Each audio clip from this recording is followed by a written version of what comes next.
How to analyze a short-term rental real estate investment step-by-step guide for beginners, part 3, partnerships. If you're out there starting an Airbnb business or short-term rental business for the first time, or looking to expand your current short-term rental business, join me for this 3-part series where we will walk you through step-by-step on how to analyze that property, finding it inside of my computer. We're going to walk you through step by step using a special template that I use to analyze those properties for net profit.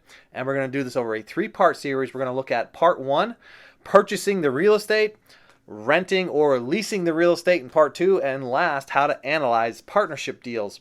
If you like this content, remember to hit the like button, become a subscriber, turn on that bell notification so you don't miss any parts of this series. This is the channel that provides you an all-access pass to everything cash flow, capital, and credit by ensuring you have the right financial literacies for business success.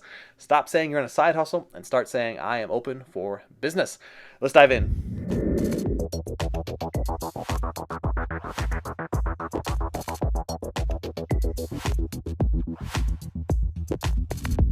Hi everybody, I'm Edward Bilder, millionaire, real estate investor, entrepreneur, coach, educator, engineer, and father of 4, and I have spent the past 2 years of my life teaching members of this channel and members of my courses on how to analyze the best Airbnb deals that are out there on the market, whether these are purchased properties, rented properties, or partnerships. I teach this all in my Master Short-Term Rental Accelerator course that includes weekly coaching to ensure that you stay on track with your investments and that you accelerate the process.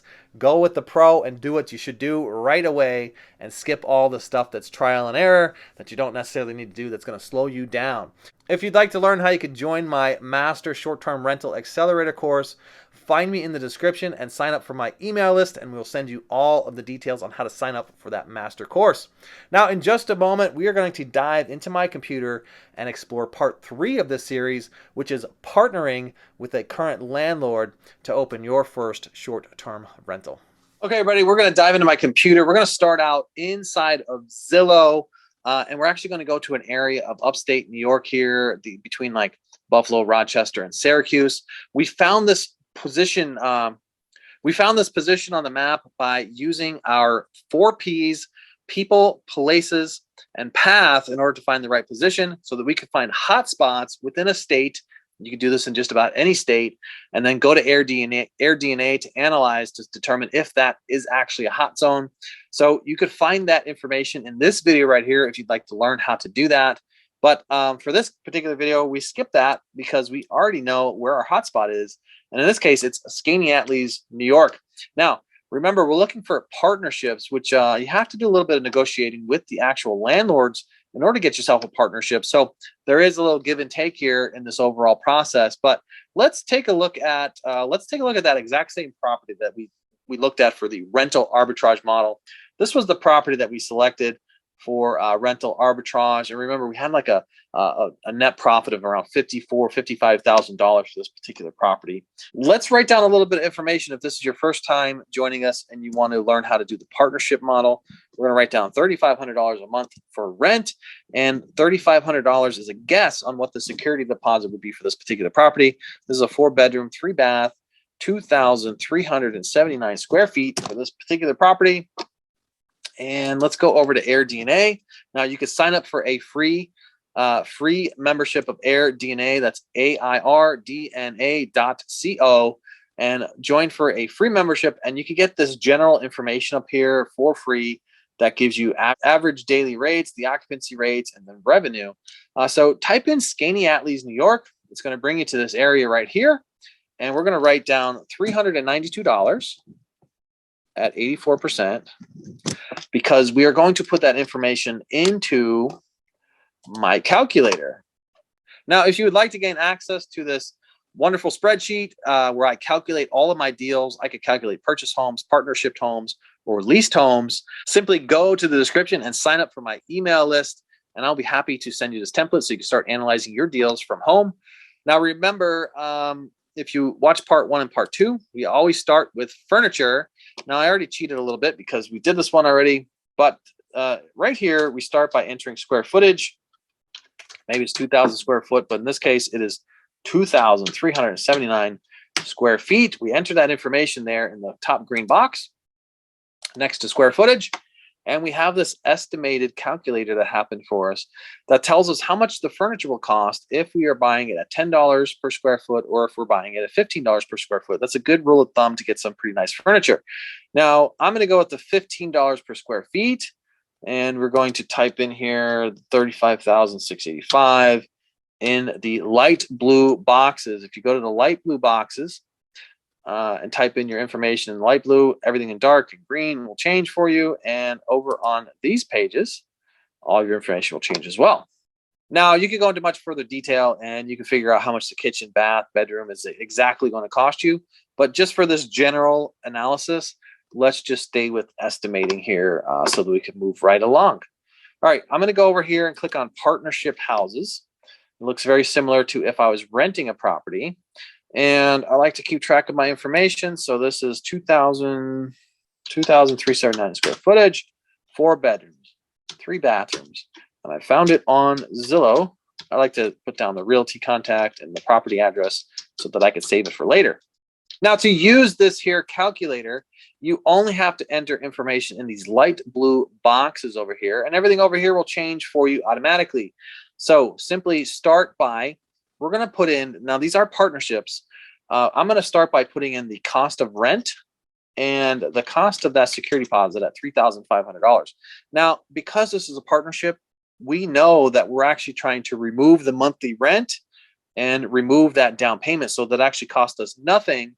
And we negotiate with the landlord that they're either going to provide half the furniture or all of the furniture or none of the furniture, and you'll provide the furniture, but they will give a little bit of flexibility on how much that rent is. They'll waive the down payments, right? We're trying to eliminate some of the monthly expenses and then break it out between the percentages of what you're actually going to earn. So let's just continue here we'll start with what it is per month. And then let's just carry on here. We'll see if we can negotiate that down to 0. So let's go to the next box here. It says project management. A general rule of thumb here, project management means how much money you have to pay either in storage or U-Haul equipment or movers to move furniture into a property. Because this is turnkey, I think $3,000 is a great number to put here. Now, if you had to hire more individuals to help you move this in, it could obviously go up and down. If you are not buying the furniture, this may cost you nothing, right? So again, partnerships are very interesting because you try to actually eliminate some of the upfront cash that you have to put down on the property in order to just earn a percentage of what you're making in that margin when you lease it on a short-term rental model instead of a long-term rental model that the landlord wants to currently do. Okay, utilities here are going to be approximately $7,000 for that size house. Miscellaneous fee, if you want to set up anything with your lawyers, approximately $1,500 is a good rule of thumb there. Now, partnership 1, this is you. All right. So let's say you didn't buy the furniture. Let's say that you're coming in at 30% and the landlord is buying the furniture. So they're going to take a 70%. Let's just do a 70-30 split where you are not in favor here. And then we have a property management fee. Let's say 10%. You can pay anywhere between 7% all the way up to 30% to have somebody just manage your Airbnb, manage your accounts, manage your cleaners, so on and so forth, right? So let's just go at 10%. We wrote down the nightly occupancy from AirDNA. This is where we enter that information at $392 at 84% occupied. Now, before we move on, because we're looking at ourselves being the lower shareholder at 30% and the owner of the property, the landlord, at 70%, I'm going to say that we are not paying any rent and we are not paying any security deposit. Okay. And more than likely, we're not even going to buy the furniture in this case because it's a 30-70 split. So cash for us to close on this property right now for you, partner 1, is $0. $0. Okay, you're not paying the project management fee. You're not buying the furniture. It is $0. You're not paying the utilities, right? It's nothing because where we are at 30-70. All right. Now let's go over here and take a look at the profit side of this. We have 2 categories of profit. The overall profit for the property here with the profit and loss statement, you could see it. It's net profit of $97,000. Now, because you're a 30% stakeholder, you yourself would receive $29,269 with no upfront cash. That means you're paid back instantly, right? You just start turning on cash flow of $2,439 per month. Now, I have in the bottom here, this is awarded to the partner who puts the cash down for the furniture and more. So this category is not you at this point. It's going to be partner number 2, which is them. They are going to profit 70% of this. This is $68,294. Now, this is a great way to negotiate with your partner because remember, they wanted $3,500 to rent this particular property. And you can see here their average monthly net profit after their expenses. That means after they paid for utilities, paid for everything, is $5,691. That is $2,191 greater than what they were asking of that $3,500 monthly payment. So it's a great way to negotiate to tell that landlord, hey, look, $3,500 isn't enough. Would you like to earn more? You could actually earn $5,691.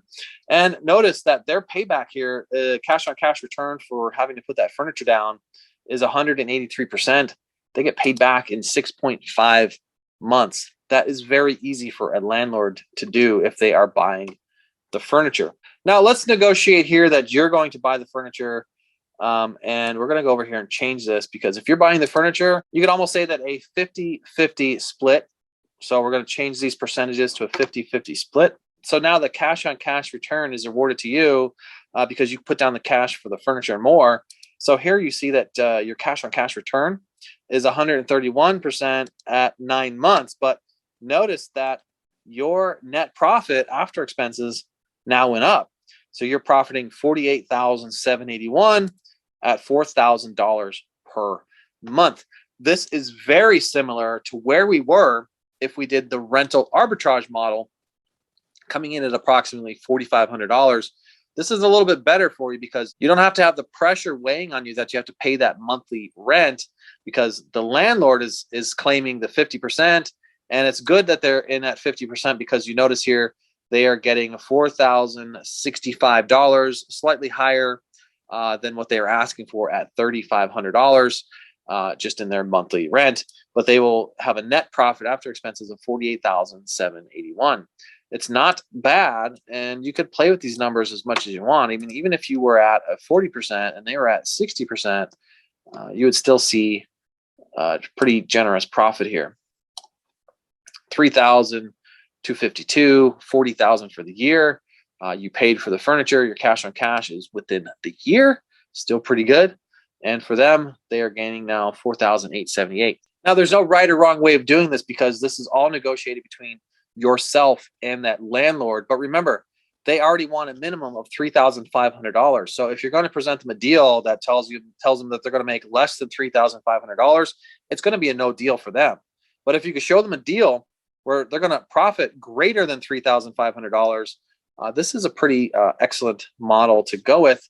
And essentially, if you get to that 50%, 50-50, and you have the cash to put down, that is a pretty generous profit for the two of you. It's all about what you're willing to endure, whether you want to have a partnership, get into the real estate model, and start to work out these partnerships. I think if you're buying the furniture, 50-50 is a pretty fair split on this particular deal.